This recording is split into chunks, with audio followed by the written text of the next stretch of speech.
Hey guys, I'm just standing here in a shade tree. I'm at a location I've been to before. I waved to the city bus over there. It's an old strip mall. Behind me is a parking lot.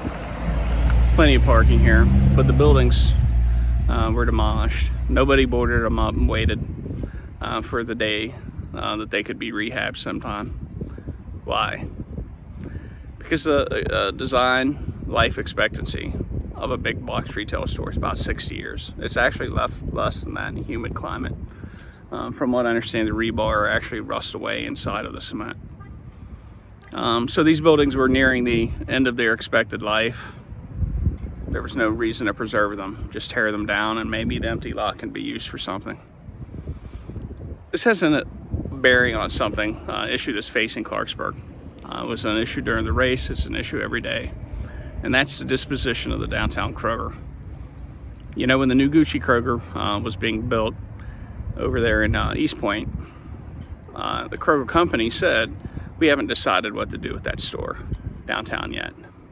I'm going to call BS on that because very little maintenance had been done to that store for 10 to 15 years. Window broke out and they just boarded it up. They knew they weren't going to replace the store.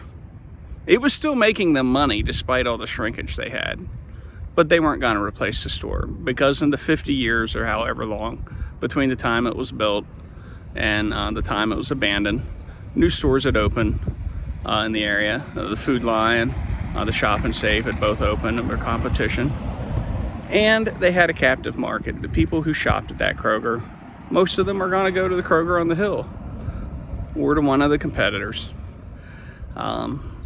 And so now we're left with this building we're trying to market. The reality is probably nobody's going to want that building. It's at the end of its design life. To replace the building is $5 or $6 million. Why would somebody invest that there? Significant site redesign work would have to be done there, such as the reconfiguration of that interchange. And this could be done. I had some ideas for it. But the vision and the understanding of the issues is lacking. Have a good day. I'll holler at you later.